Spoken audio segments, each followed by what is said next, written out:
Assalamualaikum warahmatullahi ta'ala wabarakatuh. Waalaikumsalam warahmatullahi wabarakatuh. Alhamdulillah. Alhamdulillah rabbil alamin wa bihi nasta'in ala umuri dunya waddin. Allahumma shalli wa sallim ala sayyidina Muhammadin wa ala alihi wa sahbihi ajma'in, amma ba'du. Ini mic-nya anak yang pakai salawat tuh tadi sih. Suaranya lebih kenceng kayaknya. Coba kayak gitu dah. Bismillah. Ada kedengaran?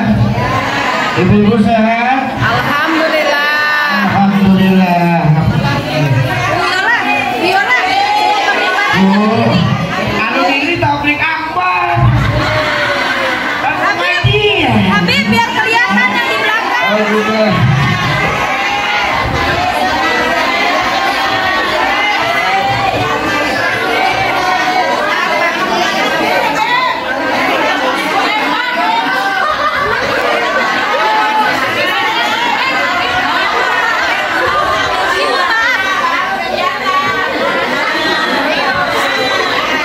Emaknya pada heboh. Ibu sehat? Alhamdulillah. Alhamdulillah. Boleh izin ya? Buruan di atas ya. Baik. Ibu-ibu semuanya mudah-mudahan dalam keadaan sehat walafiat. Dimudahkan segala urusannya. Angkat derajatnya. Diberikan kebaikannya. Datang pagi hari ini mudah-mudahan diberikan keberkahan oleh Allah. Amin ya rabbal alamin. Ya rabbal alamin. Ibu-ibu semuanya yang mudah-mudahan dalam keadaan sehat walafiat. Alhamdulillah pagi hari ini kita sama-sama niatkan menuntut ilmu, semoga apa yang disampaikan bisa menjadi manfaat buat kita semua. Amin. Bisa menjadi pelajaran buat kita semua. Amin. Dan bisa mendekatkan kita kepada Allah Subhanahu wa ta'ala. Yang saya muliakan, yang saya hormati, daripada pengurus-pengurus daripada majelis-majelis ini, dan juga kepada aparatur pemerintahnya, ibu-ibunya, semuanya tanpa terkecuali, mudah-mudahan semuanya sehat walafiat. Amin. Amin ya rabbal alamin. Bu, ya. Kalau kita sakit kepala, kalau kita punya perut lapar, kemana kita pergi? Kalau kita punya motor kita rusak, kemana kita pergi? Kalau kita punya badan sakit, kemana kita pergi? Ke dokter. Kalau kita butuh duit, apa yang kita kerjain? Kerja. Ini pertanyaan bukan sekedar pertanyaan, ini namanya pertanyaan tauhid. Begitu cepat kita lihat kita punya sesuatu, kalau kita punya masalah langsung tahu kemana tempat penyelesaiannya. Betul? Artinya kalau pada hari ini kita sakit, kita ke dokter, kita lapar, kita cari warteg, bengkel kita rusak, kita cari motor kita rusak, kita cari bengkel. Kita punya otak itu begitu kenal dengan dokter. Kenapa? Kita tahu dokter bisa bantu penyembuhan penyakit kita. Kita tahu di warteg ada makanan. Kita tahu di bengkel ada montir yang bisa nyesain urusan motor kita. Begitu kenal kita dengan itu semua. Tapi kadang kita nggak lebih kenal itu dengan Allah. Dengan Allah. Artinya kalau kita punya masalah, kita belum sebut langsung datang ke Allah, berarti kita belum kenal Allah sebagaimana kita kenal bengkel ketika motor kita rusak.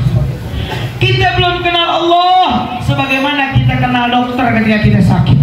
Bahkan lebih parahnya lagi, kita belum kenal Allah sebagaimana kita kenal warteg kalau kita lapar.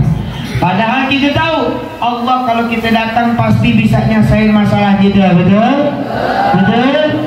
Allah kalau kita datang nggak bakal nanya. Ibu-ibu datang ke bengkel ditanya nggak yang rusak yang mana bu? Yang rusak apanya? Ini pak, motor saya tahu-tahu keluar air dari knalpot. Oh motor saya tahu-tahu nggak nyala. Dokter juga begitu. ibu sakit apa, yang sakit yang mana. Tapi kalau kita datang ke Allah, Allah nggak tanya karena Allah Maha tahu. Cuman kadang kita yang nggak mau dah, kita nggak mau dah. Kita datangnya ke tetangga, kita datangnya ke saudara, kita datangnya ke kerabat. Begitu ke Allah, nunggu mentok dulu urusannya. Udah kepepet baru nangisnya ke Allah. Ya Allah, pada Allah udah nungguin. Mana nih yang punya masalah nggak datang-datang? Mana nih yang punya beban nggak datang-datang? Mana yang lagi sumpah nggak datang-datang? Padahal Allah nunggu. Mudah-mudahan semuanya datang sama Allah. Amin. Amin. Makanya kita belajar pagi hari ini, kita belajar yuk. Kita kenalan sama Allah. Mudah-mudahan jadi lebih kenal sama Allah, jadi lebih tahu sama Allah. Bu, ada anak dikasih HP sama orang tuanya.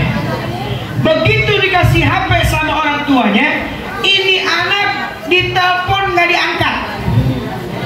Dikasih HP sama orang tuanya, dipanggil nggak nyaut. Dikasih HP sama orang tuanya yang paling mahal, yang paling bagus. Begitu orang tuanya panggil, dia malah main HP sama temennya. Kira-kira yang jadi orang tua gimana? Kesel gak? Kesel gak? Saya ganti lagi analoginya. Ada seorang bos pemimpin punya karyawan. Karyawannya diberi handphone yang bagus, diisiin pulsa 1 miliar. Contoh, diisiin pulsa 1 miliar. Begitu bosnya telepon, bunyinya begini, mohon maaf, nomor yang Anda tuju sedang digadai. Nggak diangkat-angkat, nggak disaut-saut. Kira-kira kita sebagai bosnya gimana? Marah nggak? Marah nggak? Marah. Kita aja sebagai manusia yang punya karyawan begitu, kita kesel. Bagaimana Allah Subhanahu wa Ta'ala yang tiap hari kita nggak dikurangin nikmatnya, tiap hari dikasih makan, tiap hari dikasih rezeki, tiap hari dikasih kenikmatan. Bahkan yang kelaparan masih ditolong, yang punya utang masih dibantu, yang punya masalah masih diberikan kesenangan, yang lagi pusing masih bisa senyum nih hari. Ada utangnya banyak, masalahnya banyak, tapi senyum aja udah nikmat. Datang pengajian udah nikmat.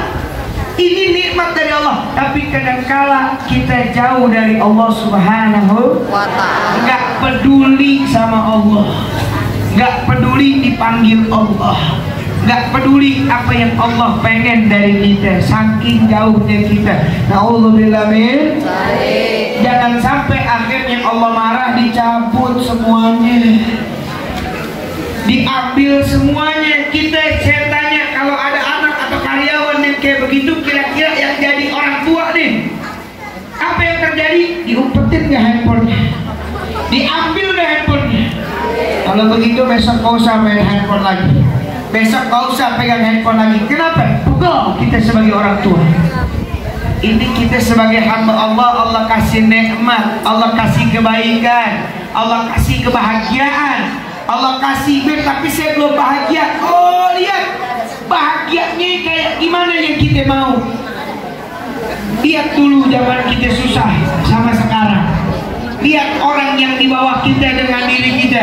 Lihat orang lain yang lebih susah daripada kita. Oh, sekarang ada orang yang lagi terbaring di tempat tidur, nggak bisa duduk ke majelis taklim. Lagi sakit di tempat tidur, kita dipilih duduk di tempat ini. Ini baru segelintir nikmat yang nggak bisa dibanggakan kecuali dari Allah. Baru sedikit nikmat. Ini Allah kasih buat kita. Kadang-kadang kita lupa. Jauh dari Allah. Allah panggil kita nggak nyaut, Allah panggil kita nggak peduli apa yang terjadi. Allah bikin kita jadi makin kalau begitu udah dikasih nikmat nggak didengar. Saya tambahin nih masalahnya, kali aja kalau dikasih masalah dia ingat saya, kali aja kalau dikasih beban dia ingat saya, kali aja kalau dikasih masalah hidup dia makin ingat sama saya. Jangan sampai kita datang sama Allah dalam kondisi yang susah. Kita datang sama Allah mudah-mudahan dalam kondisi yang bahagia. Amin. Amin. Amin. Amin. Bu.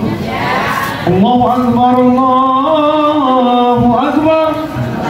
Suara apa tuh? Suara apa tuh? Apa kita bilang? Ntar dulu ya Rob, masih nyuci. Allahu Akbar, Allahu Akbar. Ntar dulu ya Rob, TikTok lagi seru. Ntar dulu ya Rob, bayangin. Dia yang kasih kita nikmat, dia yang kasih kita kebaikan, dia yang kita perintahin secara tidak langsung. Ntar dulu ya Rob, begitu kita punya hajat kata Allah, ntar dulu aku kabulin deh. Kenapa ya Rob? Kenapa hajat saya nggak dikabulin sekarang? Kenapa entar-entaran ya Rob? Saya butuhnya nih hari, beban saya ditanggungnya nih hari ya Rob. Kalau besok mau beda cerita. Tapi kiraan Allah panggil kita, Allahu Akbar, Allahu Akbar. Ntar dulu ya Rob, lagi alisan. Apa lagi kondangan? Dandanannya berantakan ya Rob, kena ruduk. Kadang kita begitu ya Allah. Kita lihat diri kita, mudah-mudahan pagi hari ini kita belajar. Jangan sampai nggak ada Allah kasih kita rahasia kecuali Allah pengen nyenengin kita. Makanya azan itu Bu, kalau kita tahu buat apa sih kita sholat, buat apa? Mau ngapain sih kita sholat, buat apa? Kewajiban apa? Kewajiban buat anak-anak remaja, buat orang tua, kebutuhan, bukan kewajiban lagi. Kita nih bukan lagi cerita wajib, kita cerita butuh sekarang. Jadi kalau kita nggak butuh, ada masalah apa kita dengan hati kita? Kalau pengen tahu apa tujuannya yang namanya sholat, jawabannya ada di azan. Hayya 'alas shalah. Ayo sholat kata Allah. Ayo sholat. Mau ngapain ya Rob saya sholat? Hayya 'alal falah. Biar menang, biar senang, biar menang, biar senang. Kita nggak tahu. Dipanggil kita nggak peduli, dipanggil kita diemin. Nah Allah belamin. Salih. Mudah-mudahan Allah jaga hati kita insya Allah. Amin. Saya kasih tahu ini biar kita semuanya senang, betul? Biar kita jadi orang berkah semuanya, amin. Biar hidupnya senang semua, amin. Biar hidupnya bahagia semua, amin. Amin. Dan sebab kebahagiaan itu tidak bisa datang dengan sendirinya, melainkan kebahagiaan itu diciptakan. Orang mati-matian cari kebahagiaan, tanya bahagia kak? Belum, kan masih dicari, ya tungguin aja. Nggak bakal dapat.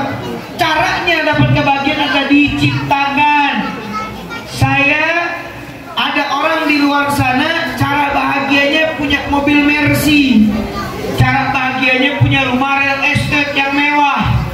Habib Syarif cara bahagianya minum kopi, duduk bareng, kelar. Saya menang duluan daripada yang punya Mercy. Karena bahagia saya ciptain begitu. Timbang duduk minum kopi pagi-pagi seger enak, bahagia sudah. Yang lain kudu punya Mercy dulu baru bahagia. Yang lain kudu punya mobil mewah dulu baru bahagia. Kenapa? Bahagianya kejauhan.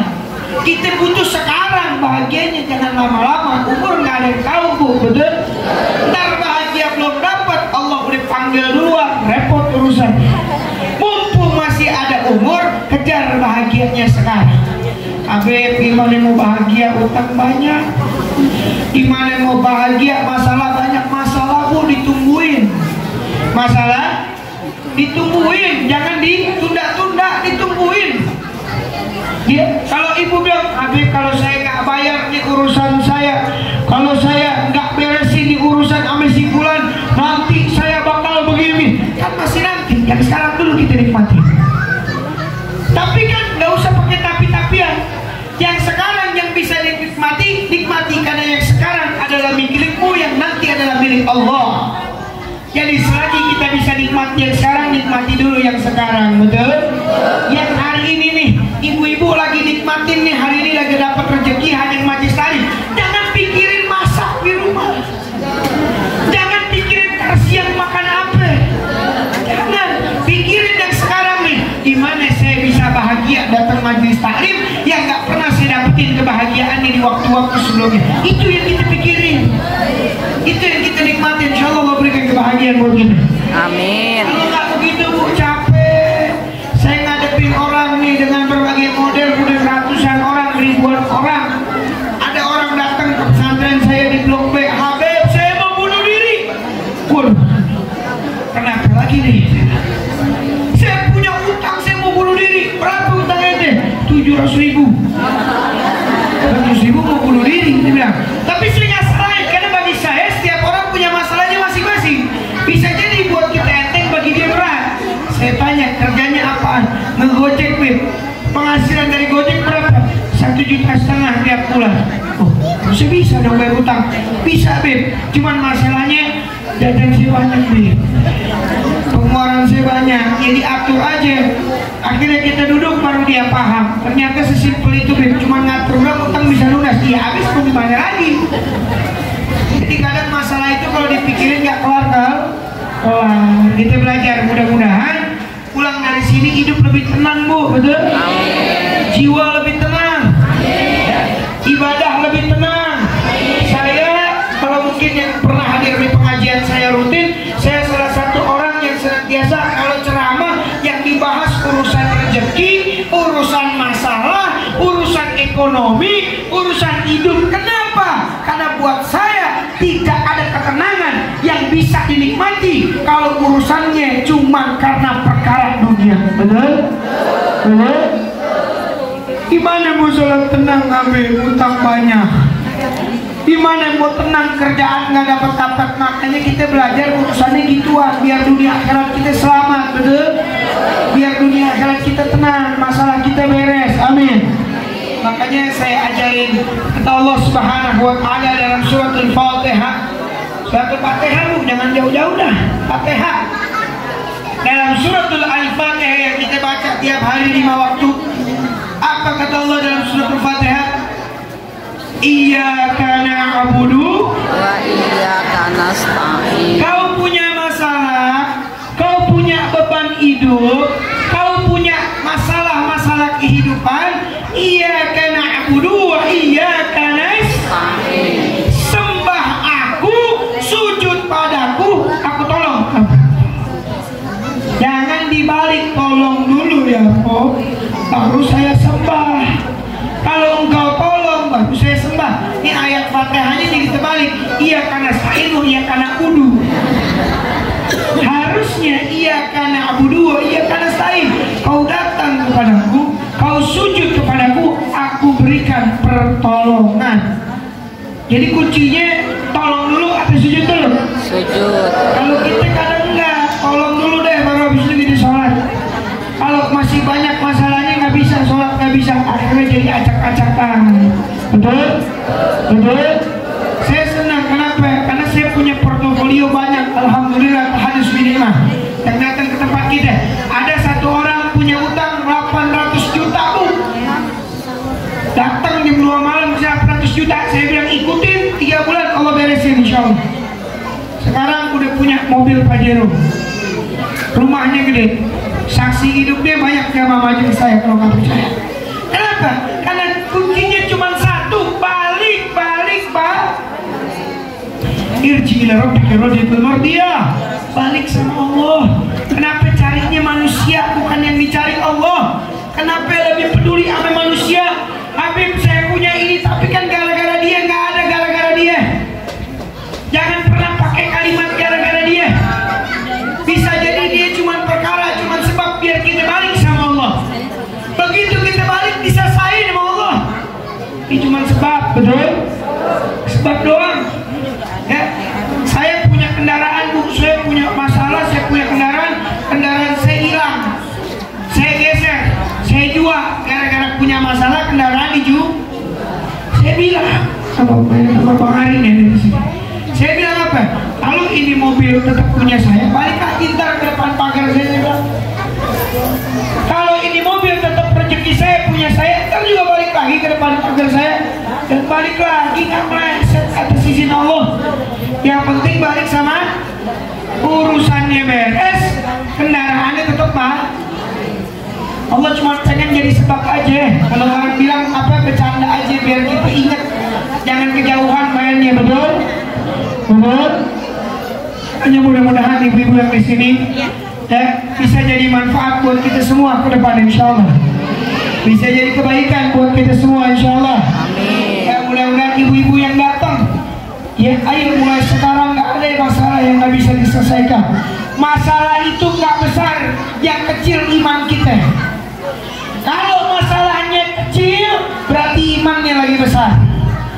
Kalau pagi hari ini, siang hari ini ibu-ibu punya masalah sama lakinya, sama kerjaannya, sama kehidupannya, berasa gede banget, ingat berarti imannya lagi kecil.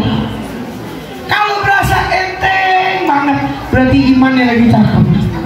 Karena Allah la yukallifullahu nafsan illa, Allah nggak kasih ujian kecuali kita mampu. Beb, bener nggak kalau Allah nggak ngasih ujian kecuali ibu-ibu mampu? Betul nggak? Betul nggak? Coba beresin. Nih, hatinya mampu. Artinya apa?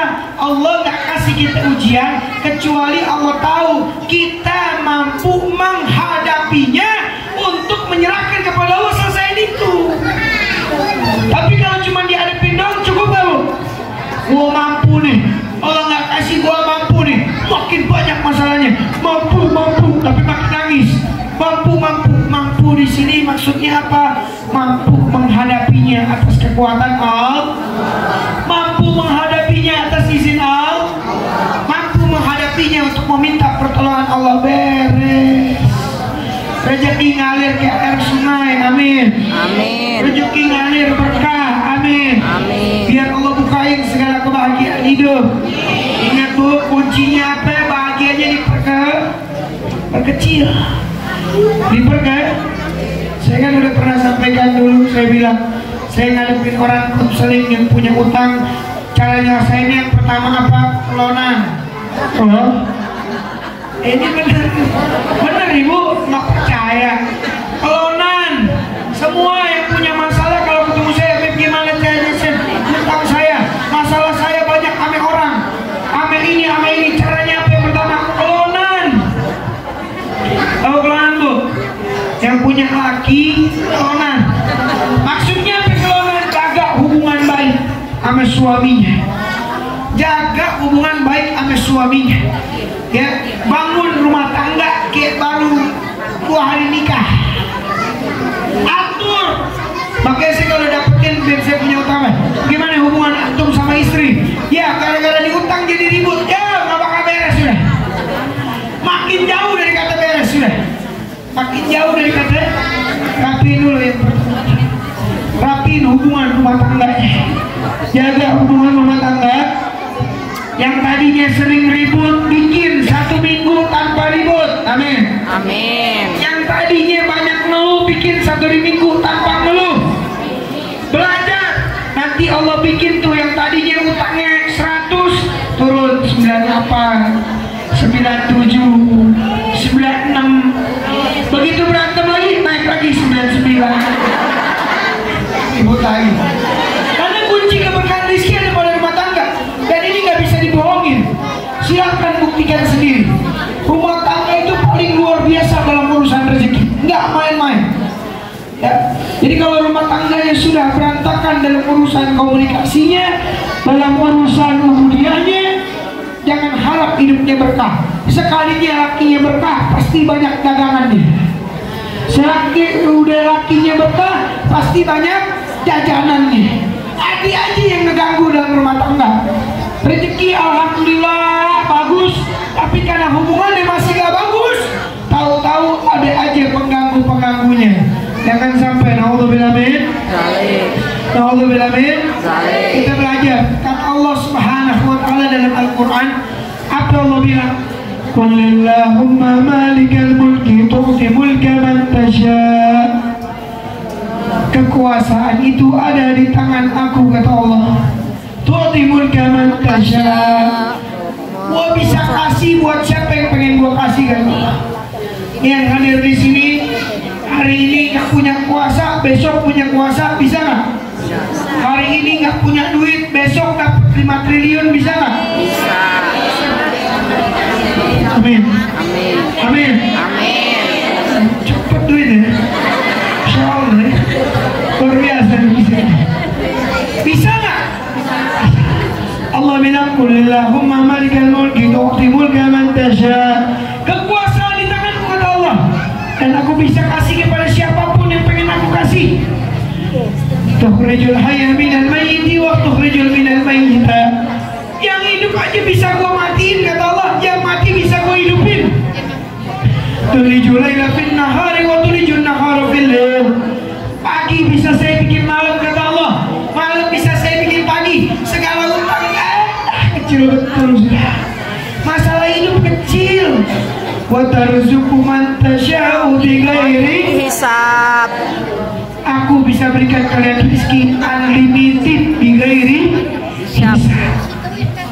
Kalau kita mau balik sama Allah. Apalagi cuma masalah hidup tuh yang kita hadapin hari ini. Ya Allah, kecil banget buat Allah, betul? Betul. Dia maha kaya, dia maha pemberi, dia maha memberikan. Mudah-mudahan Allah berikan buat kita semua, amin. Amin. Allah cuma butuh kita balik, ya mudah-mudahan berkat pengajian ini kita balik sama Allah semuanya, amin. Amin. Ingat sama Allah, amin. Amin. Saya banyak dosa, nggak apa-apa. Dosa kata Imam Al-Ghazali, dosa itu nggak bahaya bagi orang tahu diri. Dosa nggak bahaya bagi orang tahu diri, tapi dosa bahaya bagi orang yang nggak tahu diri. Jadi kita lihat, Habib saya banyak dosa. Memang kata Rasulullah, kullu ibni Adam khata wa khairul khata'ina tawwabun. Setiap anak Adam itu banyak salah, betul? Banyaknya dosa, betul? Tapi yang paling cakep kata Nabi, yang dia tahu dia punya dosa, dia buru-buru minta ampun. Jadi kata Imam Ghazali, dosa ini gak bahaya kalau orang tahu diri. Yang repot kalau dosa orangnya gak tahu diri. Itu yang repot. Alhamdulillah, mudah-mudahan kita jadi orang tahu diri, amin. Hari ini kita buat dosa, buru-buru istighfar, amin. Otak kita diisi sama hal-hal yang baik, minta ampun. Jadi jangan takut nih, jangan-jangan gue punya dosa apa nih, masalah gue banyak. Enggak, yang bikin masalah bukan dosanya, yang bikin masalah nggak pernah mau tobat, nggak pernah mau balik sama Allah, nggak pernah mau minta sama Allah. Itu yang jadi masalah, bukan dosanya. Ada orang merasa saya punya dosa apa ya, hidup saya seret. Enggak, dosa mah begitu-begitu aja. Yang jadi masalah, kapan pernah terakhir munajat sama Allah? Kapan pernah mengakui dengan taubatan nasuha? Kapan pernah minta ampun kepada Allah dari dosa yang pernah diperbuat? Jarang. Itu yang bikin hidup kita jadi seret, nggak minta ampun kepada Allah. Mudah-mudahan Allah ampunin kita semua, amin. Allah berkahi kita semua, amin. Allah angkat derajat kita semua, amin. Jangan sampai masalah kita membuat kita jauh dari Allah, bikin makin dekat semuanya, amin.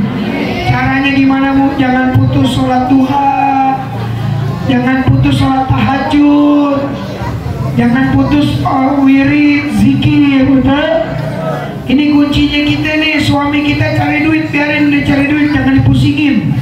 Cuman kalau nggak dibarengin itu yang jadi repot. Ada lagi ibu-ibu yang ngomong gini, nyesel gue kawin sama dia, gara-gara gue kawin sama dia jadi miskin. Ada yang begitu? Ada. Tapi kadang kita nggak pernah mikir, bisa jadi laki kita miskin gara-gara nikah sama kita. Bisa jadi. Jadi nggak mulu-mulu gara-gara gua sama dia gua miskin. Bisa jadi gara-gara dia nikah sama kita jadi miskinnya. Sebab kenapa? Rezekinya dia buat kita, Allah nggak titipin buat kita, jadi nggak nyampe. Bisa? Itu yang terjadi. Makanya dalam rumah tangga nggak ada yang namanya saling menyalahkan, yang ada saling introspeksi, perbaiki. Utang banyak, rapiin rumah tangganya, bukan ribut. Anak begini, anak begitu, berantem, jangan berantem, rapiin rumah tangganya. Kita disuruh sama Allah untuk bijaksana. Makanya orang beriman itu yang dipakai ajaran Nabi Muhammad, betul? Lihat rumah tangganya Nabi Muhammad, lihat kehidupan Nabi Muhammad. Cuman kalau yang dicontoh selain Nabi Muhammad nyungsep gitu. Kenapa? Teorinya nggak masuk dalam hidup kita. Apalagi budaya-budaya non-muslim gak masuk. Kita belajar dari Rasulullah, amin. Amin. Belajar dari Nabi Muhammad. Makanya Pokoknya insya Allah mudah-mudahan ketenangan bisa kita dapetin kalau hati kita lapang, kalau hati kita tenang, betul? Murah senyum sama istri kita dan suami kita, insya Allah rezeki barokah. Saya isi pengajian di Kalimantan, Bu.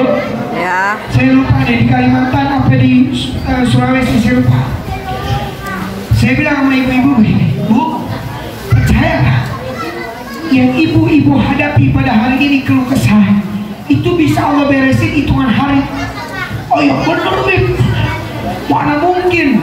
Saya bilang, Bu, saya jangankan urusan kayak begitu, saya orang yang gak punya duit mau berangkat umroh aja saya pantangin, saya gak pernah takut, saya bilang. Dan udah banyak puluhan orang, saya bilang, yang gak punya duit ke tanah suci, apalagi cuma urusan masalah hidup bentaran. Tapi caranya satu, istiqomah. Istiqomahnya ngapain, Bib? Satu, istiqomah tobat. Jangan pernah nunda-nunda tobat, minta ampun. Yang kedua, istiqomah, murah senyum. Murah? Makanya kalau kata dokter Aisyah Dahlan, tahu Bu? Cara meredamkan orang yang marah gimana? Senyum pas lagi marah. Makanya Nabi ngajarin tuh gak pernah meleset. Ibu-ibu ada tetangga nih ngomel-ngomel, senyumin. Pulang aja loh. Senyum. Jangan dipusingin Bu, senyumin. Senyum. Lagi belanja sayur, tetangga belanja sayur, senyum. Jangan muka ditekuk aja, muka lecek aja, senyum. Itu ibu kenapa itu? Kok pulang dari pengajian nyengir mulu, senyum mulu? Nggak apa-apa. Sebab itu bagian daripada sedekah. Kita nggak sedekah pakai duit, pakai senyuman. Tebar pesona kalau kata ulama. Tebar. Sebab ini ajaran Nabi Muhammad. Jangan muka lecek, muka mau ketemu orang bawaannya di tekuk aja. Paling gue senyum sama dia. Orang kayak gini nggak pantas disenyumin. Nambah-nambahin beban hidup, nggak kelar-kelar urusan hidup kita. Akhirnya jadi omongan. Udah gitu ya enak ketemu orang yang adam. Ada orang jahat sama kita ketawain. Ada orang jahat sama kita ketawain.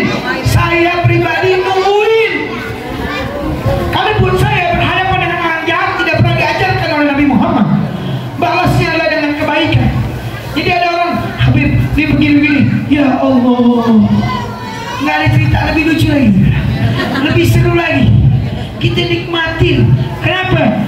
Urusan kita banyak, nggak ngurusin satu dua orang. Kita lebih mikirin masa depan hidup kita. Kita mikirin agama kita, betul? Kita lebih milih ngasih manfaat daripada buang mudarat, betul? Kalau ada makanya saya bilang lebih bagus kalau ada orang, Bu, saya tanya, ada orang bilang, nih saya dimanfaatin sama si fulan, saya dimanfaatin. Misalnya bulurah nih, ada bulurah di sini. Misalnya bulurah bilang, saya capek, si fulan manfaatin saya, si fulan manfaatin saya, si fulan manfaatin saya. Padahal apa? Kita kan pengen jadi orang yang bermanfaat. Biarin, bagus. Kalau ada yang ngambil manfaat dari kita, alhamdulillah, berarti masih ada yang bisa dipetik dari hidup kita. Karena kata Rasulullah, khairun nas anfa'uhum linnas.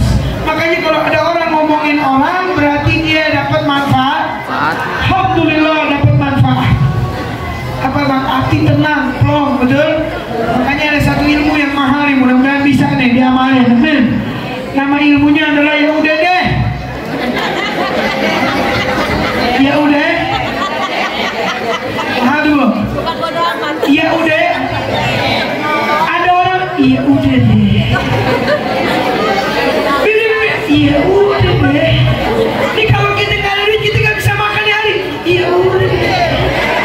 Bisa makan nggak bisa, ya udah. Kalau emang mesti rezekinya, ya udah. Saya begitu Bu, dulu saya begitu. Bini saya bilang, nih token udah bunyi. 5 menit lagi habis, ntar juga habis. Ya udah, kalau Allah bilang ada, terima nyala lagi. Ya udah. Tapi kalau kita pikirin, tok begini gimana? Tok begini gimana? Berarti kita nggak jauh beda sama Firaun.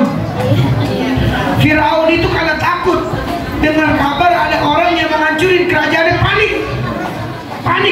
Makanya saya bilang kalau ada orang yang dikejar-kejar sama sesuatu, dikejar sampai tuntutan, terus dia bilang tapi bib, ente bukannya nyari solusi, ente panik, tenangin diri ente. Itu namanya panik. Kita ajarin, saya kalau ngadepin orang punya utang nih mau diceramain 2 jam lagi.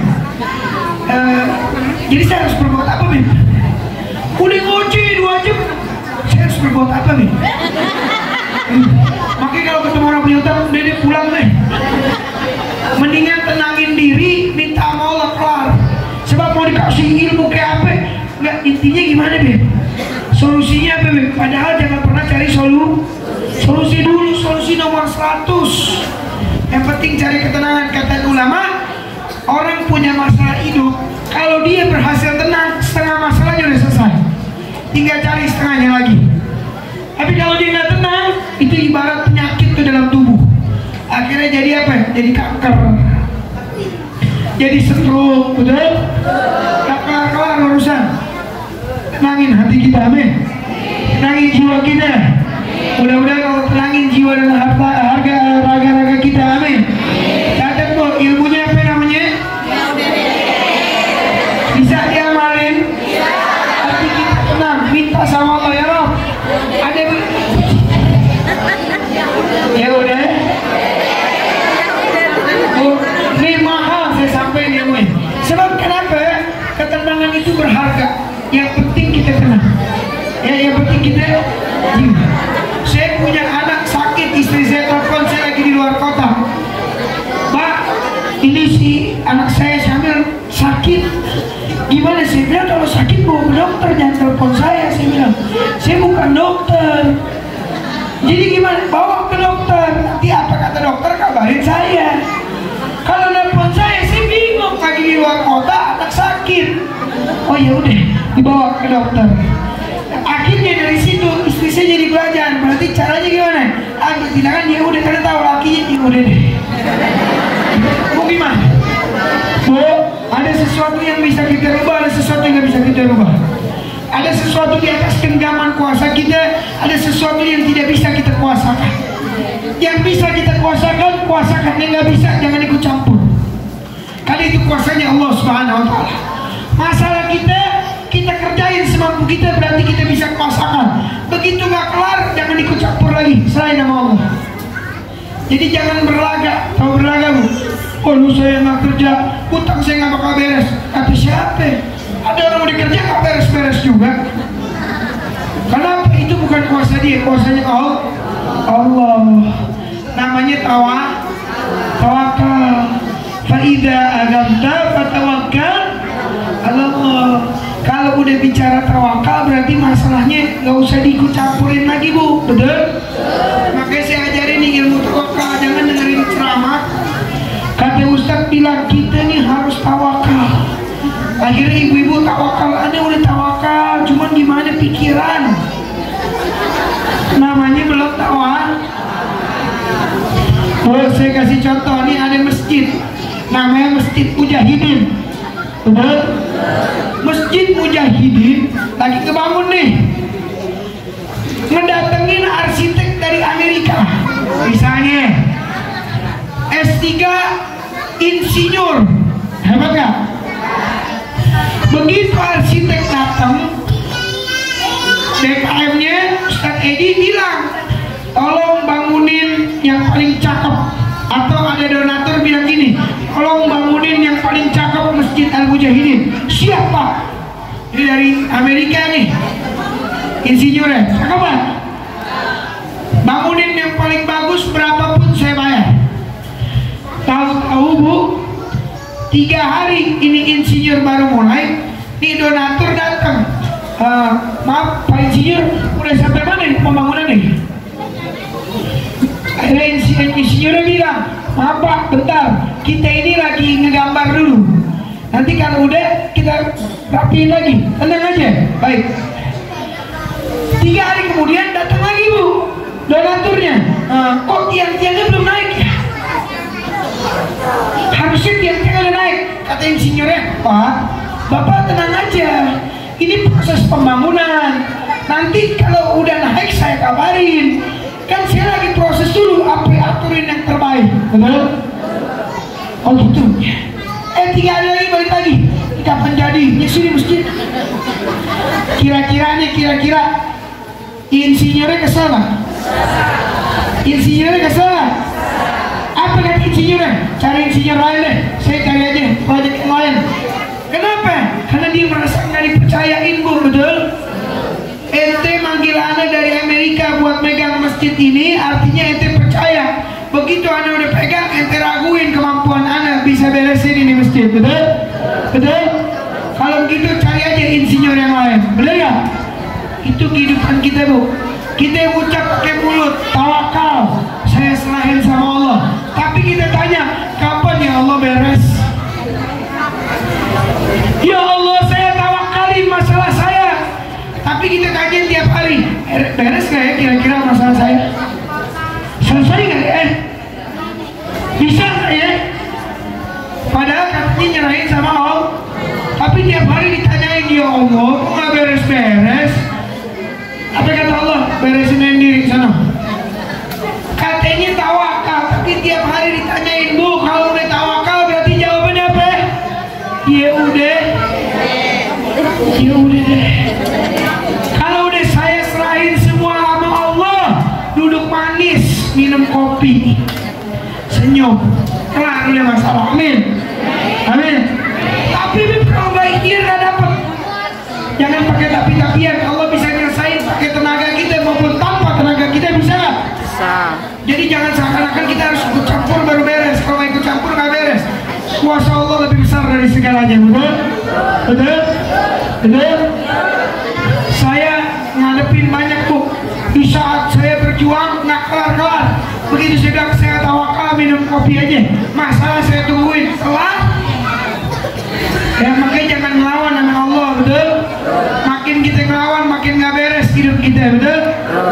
Caranya orang ngelawan gitu, makanya orang kalau udah sakit, Bu, di rumah sakit nih, kalau dia ngelawan malah matinya lama. Matinya, coba kalau dia nggak ngelawan, cepet mati.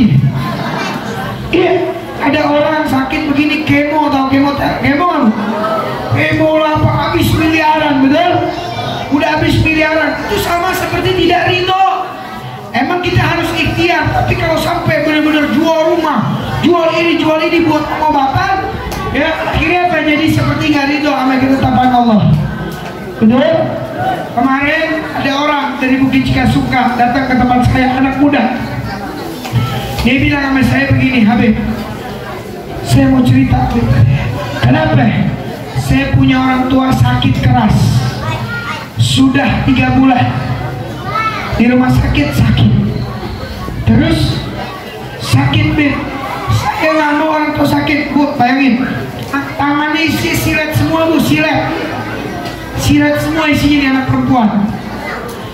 Saya nggak mau ibu saya sakit, Beb. Udah 3 bulan. Anda bilang, Anda punya orang tua geletak 2 tahun. Anda bilang, sampai sekarang. Dia baru 3 bulan, Anda bilang. Tapi Beb, saya nggak mau, Beb. Saya nggak mau orang tua saya sakit. Saya nggak mau jauh dari orang tua saya. Saya bilang sama Yana, kamu ridho nggak orang tua kamu sakit hari ini? Kalau kamu nggak ridho, Allah bakal siapin takdir yang lain yang mungkin bisa membuat kamu ridho. Enggak, Bib. Saya pengen orang tua saya sembuh. Saya nggak ridho orang tua saya sakit. Bu, ini saya ngucap di masjid di hadapan Allah, saya ngucap. Habis dia ngucap nggak ridho, tetangganya datang, Habib maaf, ibunya meninggal. Nangis kejar. Saya udah bilang, kamu nggak ridho dengan hidup kamu yang sekarang, kalau ganti ridho yang lain, yang dengan kehilangan kamu lebih ridho. Allah ganti dengan ridho yang lain. Bu, itu detik itu juga tetangganya datang ngomong, maaf izin, ibunya meninggal. Bayangin, padahal saya udah bilang ridho lah, ridho aja dulu, lapangin hati kita sama Allah, biar Allah nggak datengin takdir yang lain. Enggak, saya nggak ridho, Bib. Saya pengen ibu saya sehat, diganti sama itu pelajaran. Ya, makanya ketika orang tua saya sakit dulu Bu, orang tua saya ini seperti ibu-ibu, kondisinya alhamdulillah sehat, seger buger, tiba-tiba 3 hari koma, nggak sadar sampai sekarang. Ya, 3 hari koma, nggak sadar diri sampai sekarang, 2 tahun. Awalnya hadir kajian ke ibu-ibu dan sebagainya. Ketika saya hadapi orang tua saya, yang pertama kali saya kajian apa? Saya ridho dulu.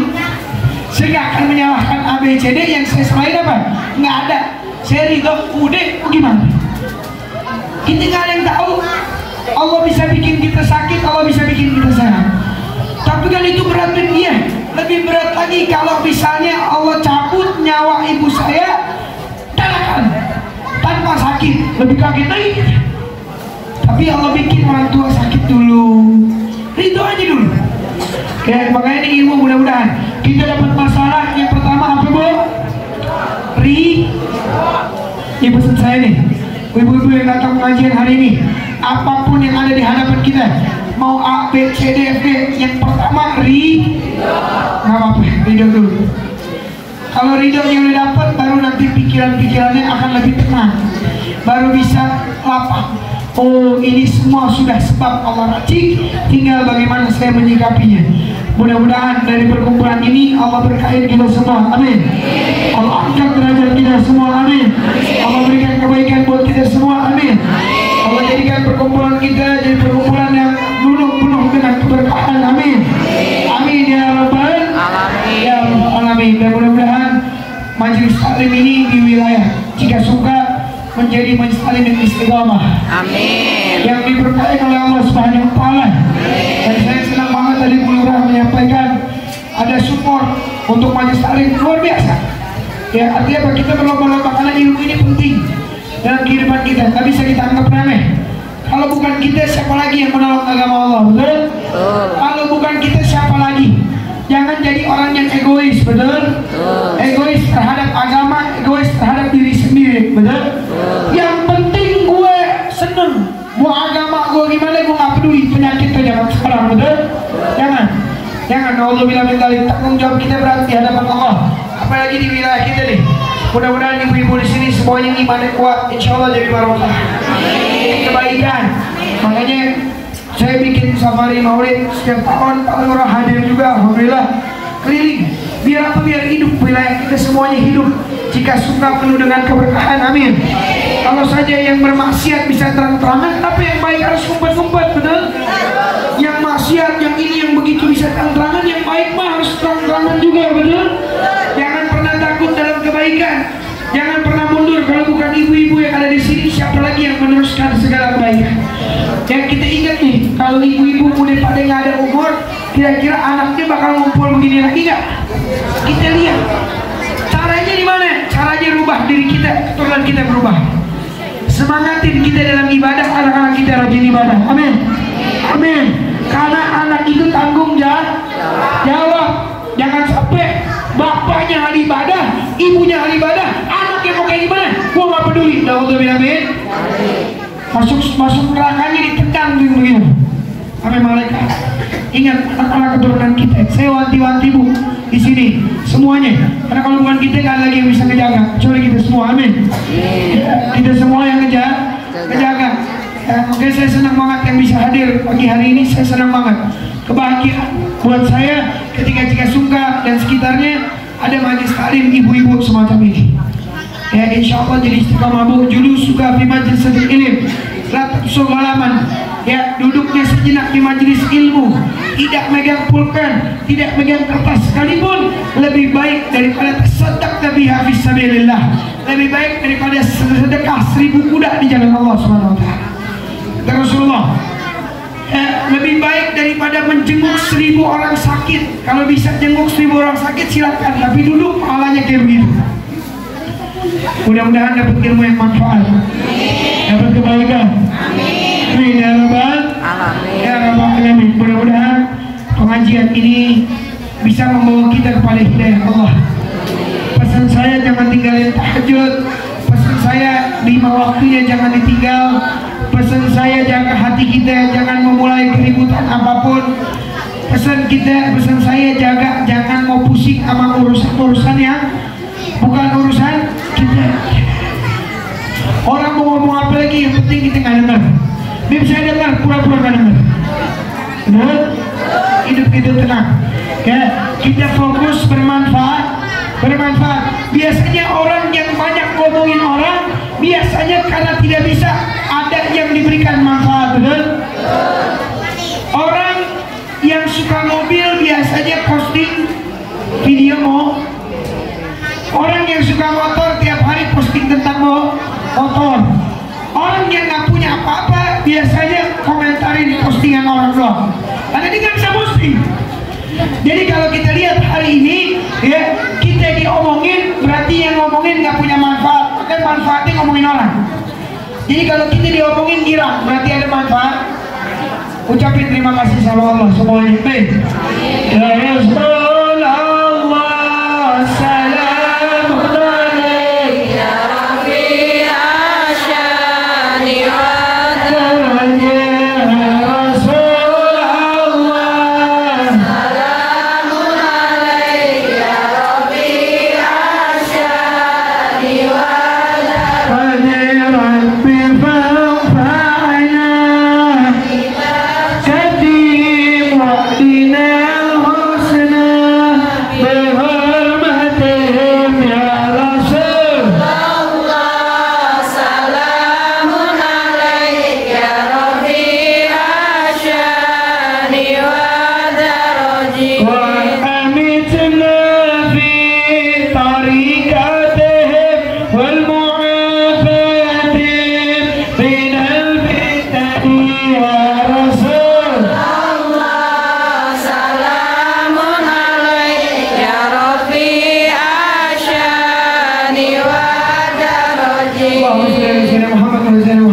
Mudah-mudahan jadi kebaikan buat kita semua.